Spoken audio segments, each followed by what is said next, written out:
Good evening, YouTubers. My name is Brin. I am the owner and administrator of bygender.net.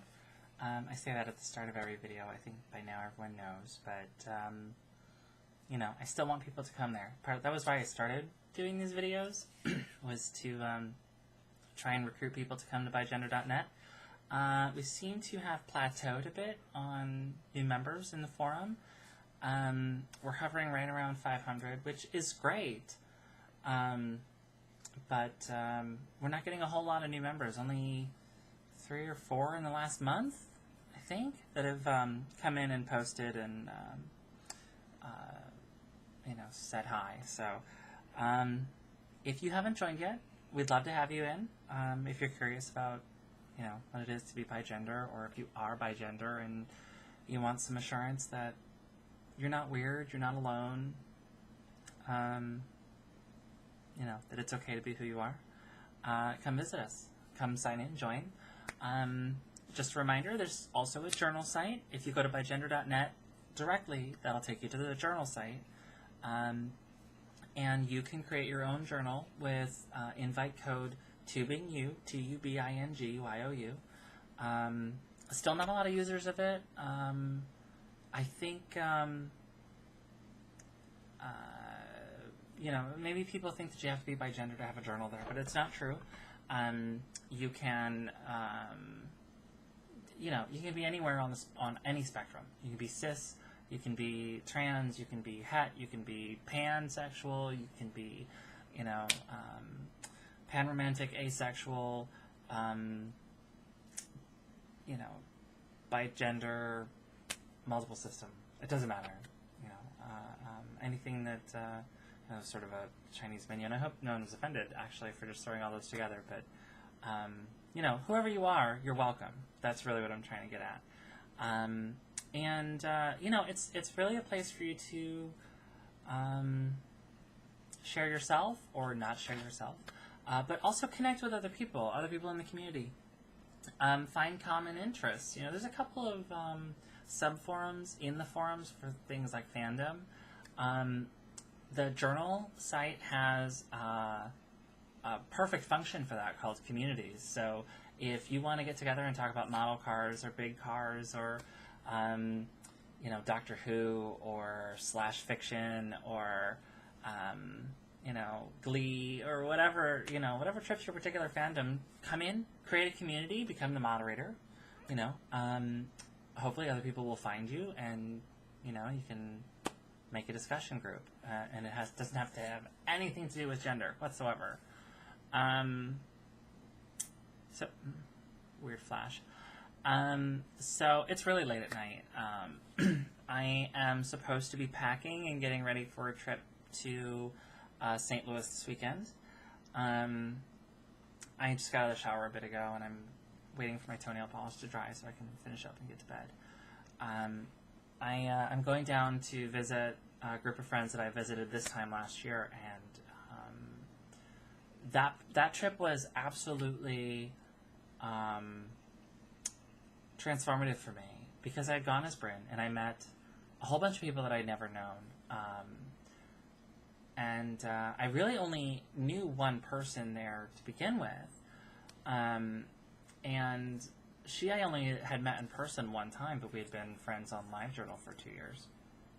So I go and I have this new experience. It's a float trip, which is a Missouri thing, I guess, that I'd never had before.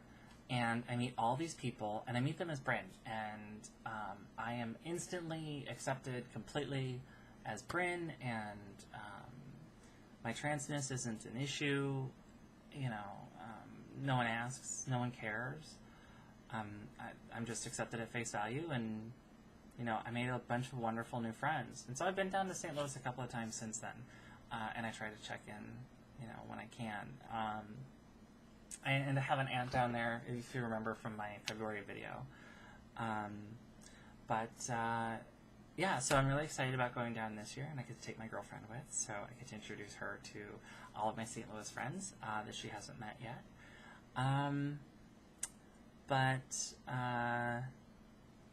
Yeah, so kind of want to just do a bit of bits and pieces video of stuff that has gone on that I haven't had a chance to talk about. Like, I went to the Pride Parade, and I didn't have as much fun this year as I've had in years past. And it's not for the company. I met a couple of cool people,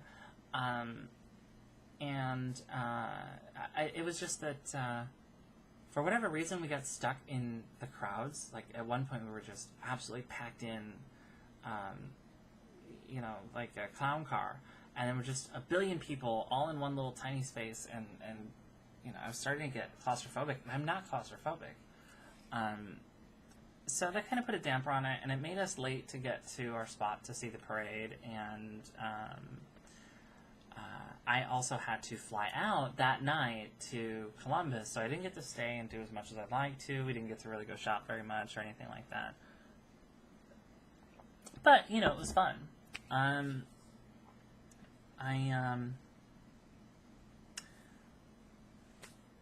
think last year I said that I wanted to do something for Pride, and I never really did come up with anything. I kind of felt the same thing this year. I wanted to do something to show some kind of bi-gender presence or something, but I don't know that I can really think of anything. But in the meantime, I did learn about Genderqueer Chicago, which is working on something called the Bathroom Initiative, and they're going around to businesses around Chicago to get them to understand and advertise either gender-neutral bathrooms or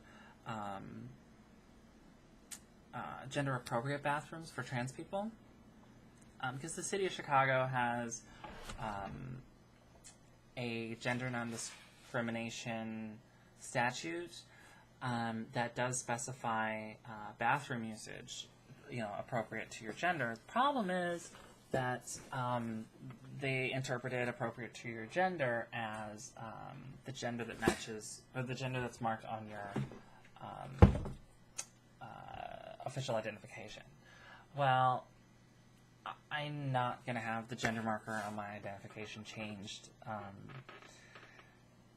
but, it was sort of brought to light to me during Pride. There was an instance where I had to go to the bathroom, and,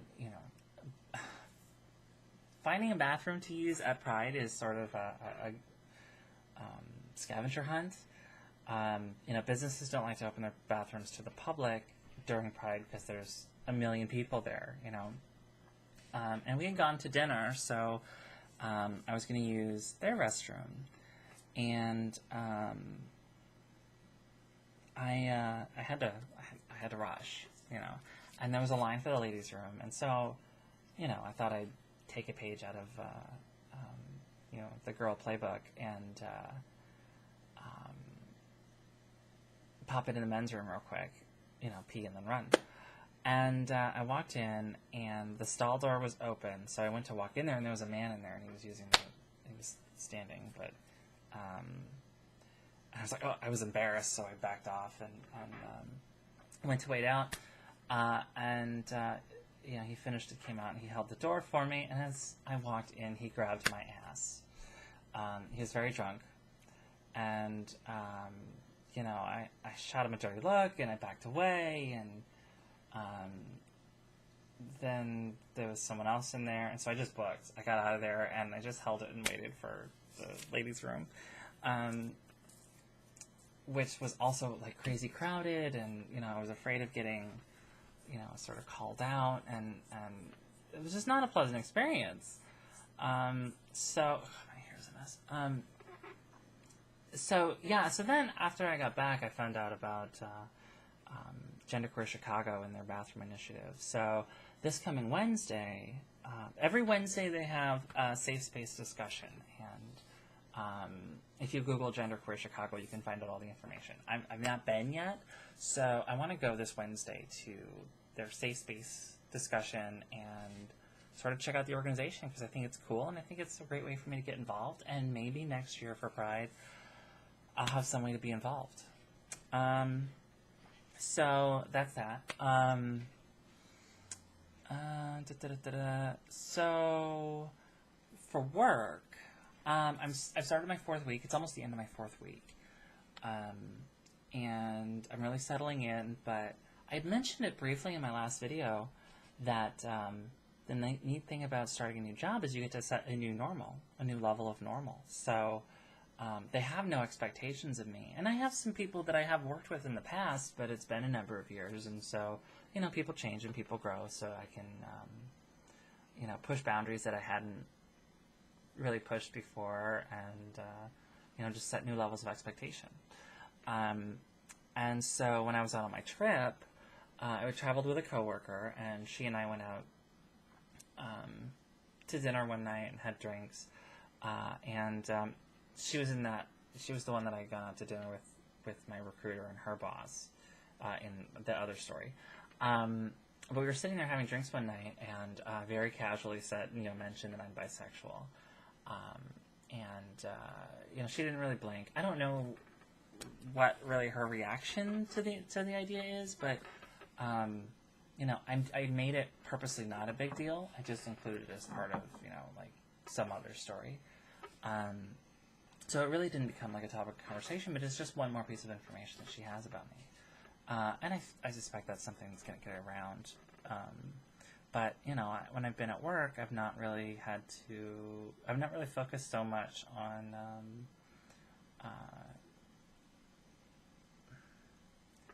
you know, butching up my presentation or you know, hyper-masculinizing all the time. I've just been much more relaxed about it. I let my hair down and, you know, I don't worry about so much. I don't worry about, you know, not fitting every male typical gender role. And it was cute, actually. There was an incident this last week when we were heading to lunch, and one of the women had made a joke. It just, in the context of the conversation, it just sort of flowed where we were talking about dress clothes and like interview clothes, and she said she didn't have any suits left, and I said, well, what do you interview in? And I said, oh, well, I guess, you know, you don't need it because women just have more options anyway. So,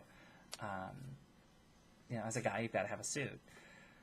And I said, you know, women just have more options, period. And she goes, well, I'm sure I have something in my closet for you. You know, what are you, a 10, 12? And I was like, because I'm not a 10 or a 12.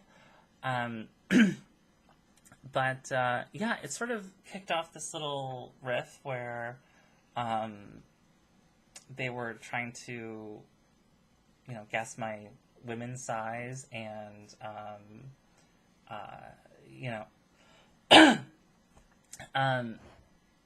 there was all this implication about, you know, me and girls' clothes, and not like we're on to you, but more like, you know, haha, real funny.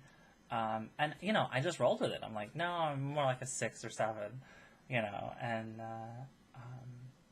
I said, I get away with it because I don't really have hips, and she said, well, you have a butt, and I said, like, oh, that's totally true, I do have a butt.